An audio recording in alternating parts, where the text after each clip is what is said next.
Okay, today we are starting with a joke.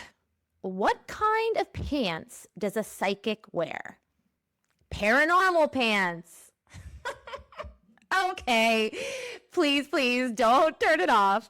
I will always continue to share jokes, whether they're funny for others or not, because that is exactly the point of today's episode.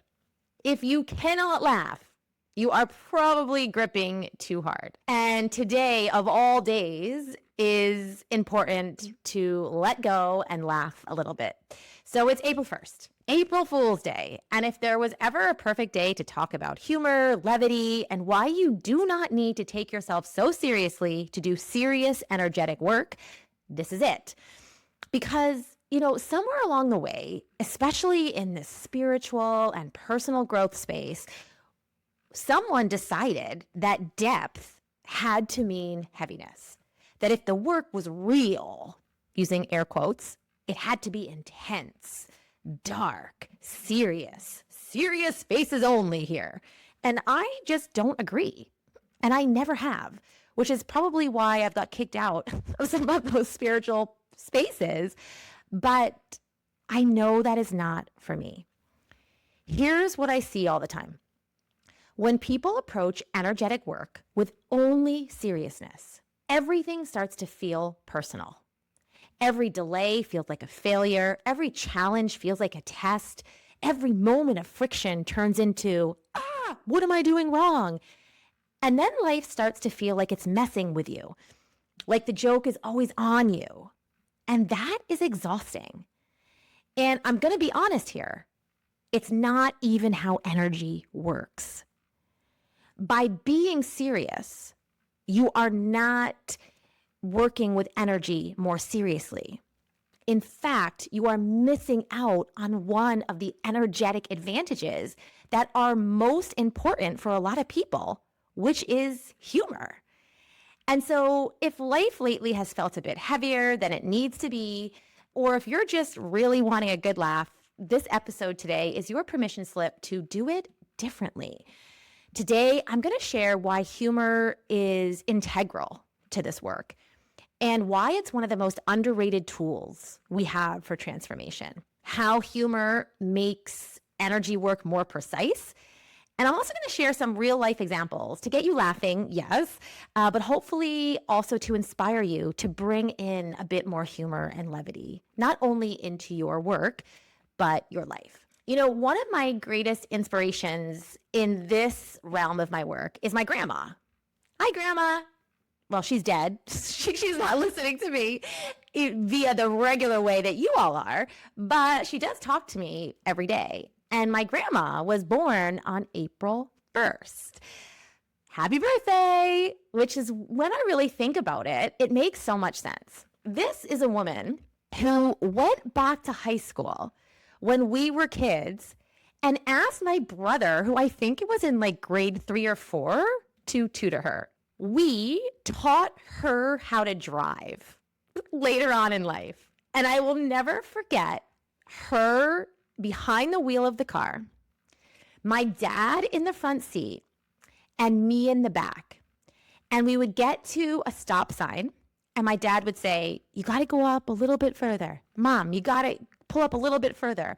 And then he would make me get out, run to the middle of the street, put my hat down to where she should go. She would go there, turn away, and then I would run after the car to try to jump back in. And, she just kept expanding, even when, society or life was like, enough now, enough.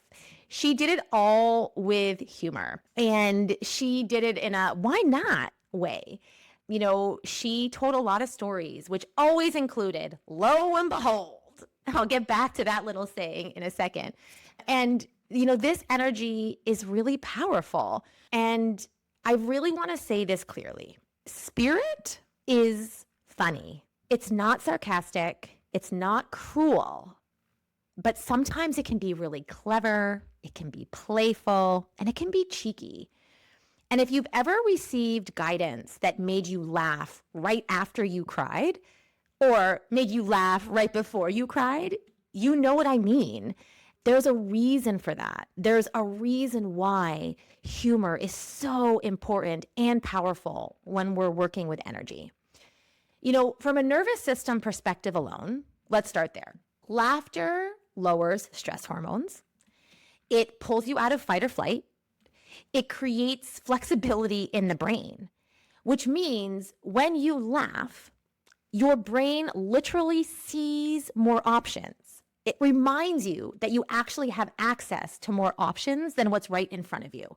So the translation here is, if you can laugh, you can shift. If you can laugh, you can transform. And I tell my clients this all the time. If you're laughing and crying in the same session with me, that is not confusion. This is integration. Crying opens up the heart. Laughing releases control. And that's why someone can come into one of the sessions completely overwhelmed and leave lighter, even if nothing has technically changed yet. They haven't done anything different, but their relationship to the thing changed. And that's the work.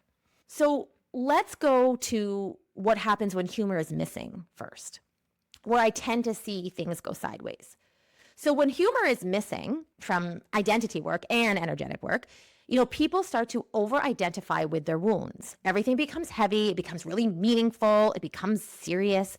And at some point, the work stops feeling supportive and starts to feel a little bit like punishment. And that's usually when people burn out, because they're working really hard at healing and they're trying to take their business and their life really seriously. And it's not because they're doing anything wrong. It's just because it becomes too heavy to carry without burning out. So energetic work, yes. And also leadership. Levity is leadership. Levity is not bypassing. Levity, when we think about leadership, is saying, I can see clearly without collapsing. I can do this deep work without drowning in it.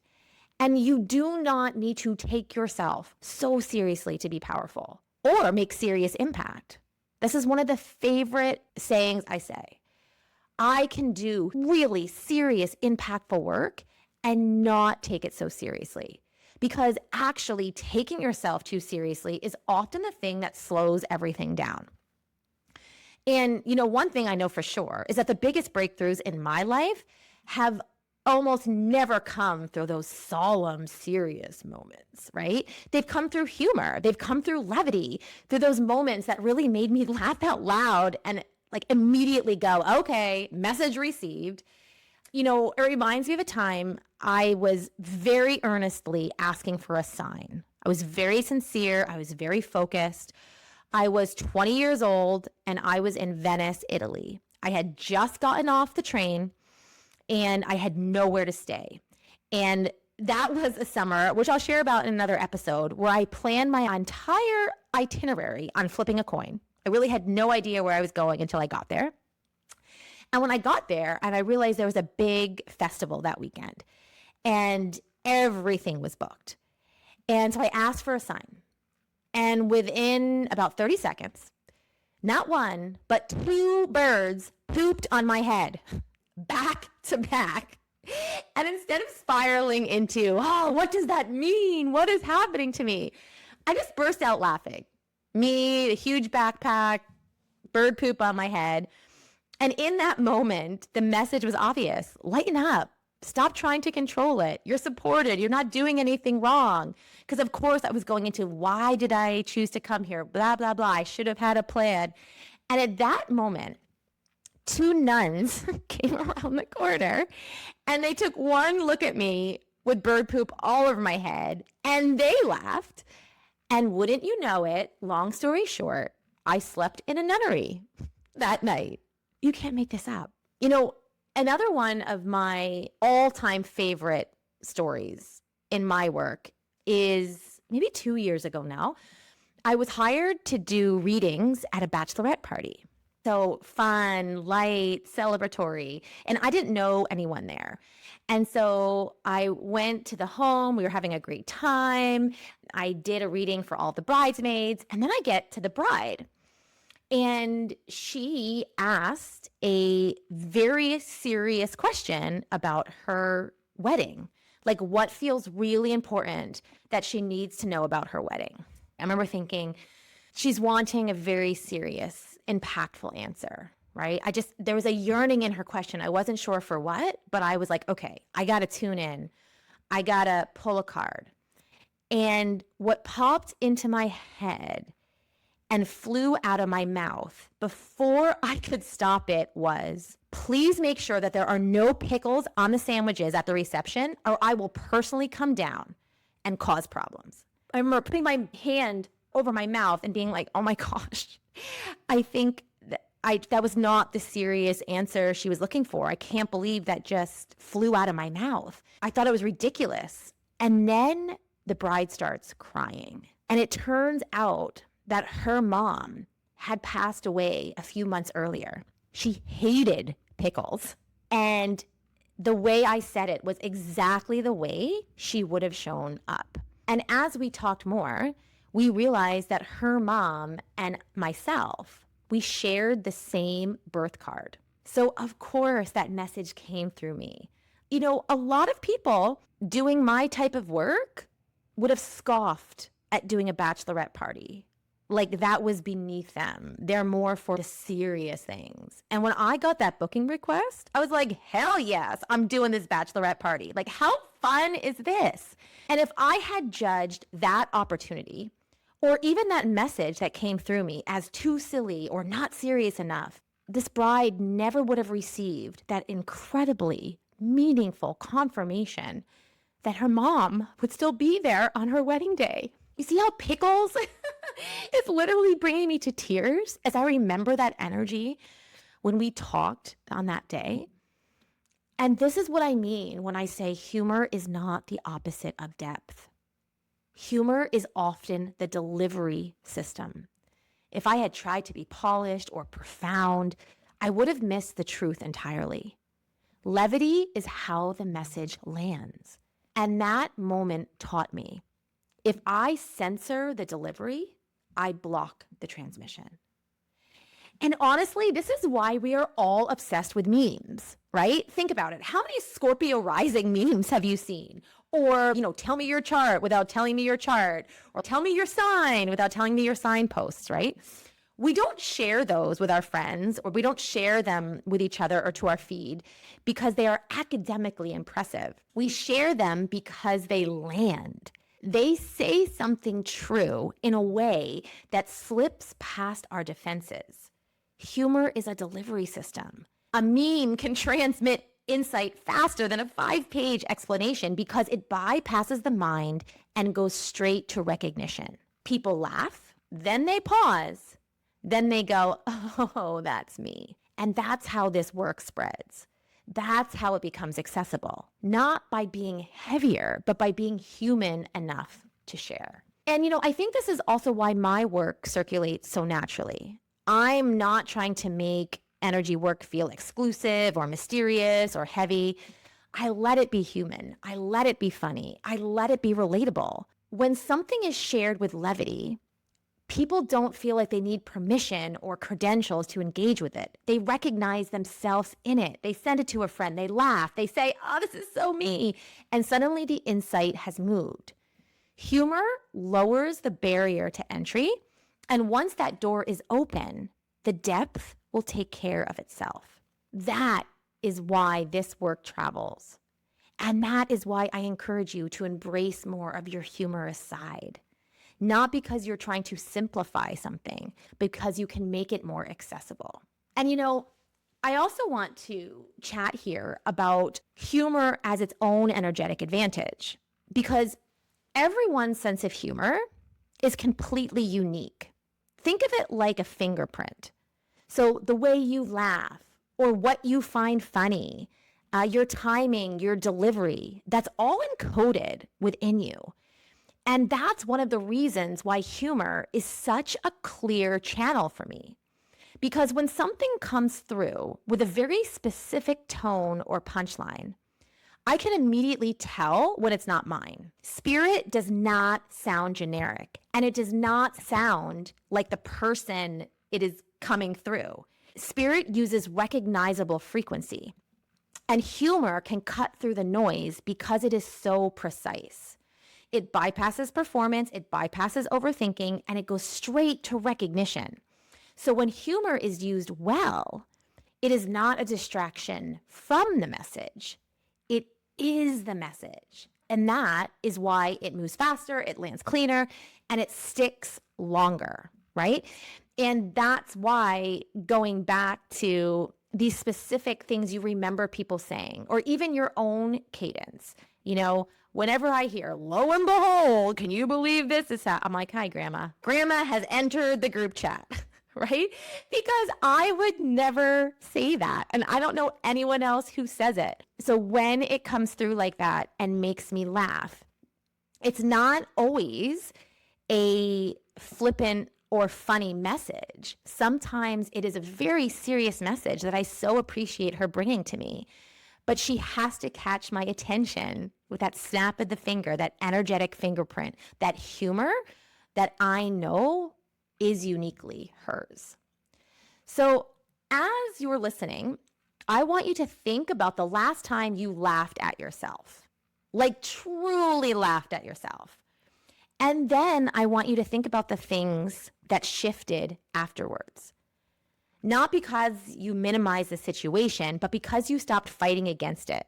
You went in on the joke instead of fighting against it. This is the energy that I'm talking about. And I know it's only April 1st, but a little bit of a heads up here.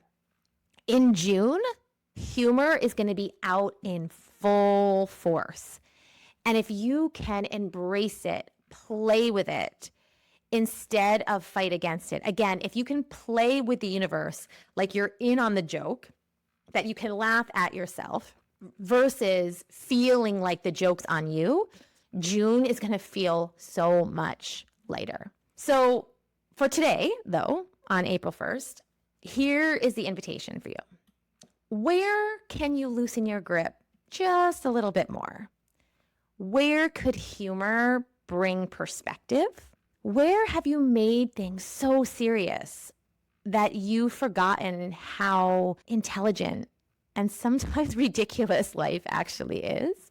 And, remind yourself that when you bring levity back online, again, we stop feeling like things are happening to us, and we know that things are happening through us. And if this episode made you laugh or smile or just breathe a little bit easier, send it to someone that you love to share a laugh with. And if you've got a funny, energetic story or just a moment where a message came through in a really ridiculous way, I would love for you to come over to Instagram and message me and tell me that. I love those stories. I live for those stories because I am so thankful that I get to do serious work every day while also still laughing at the absurdity of how it works. So that's it for today. Go laugh at something, even if it's a bad psychic pants joke.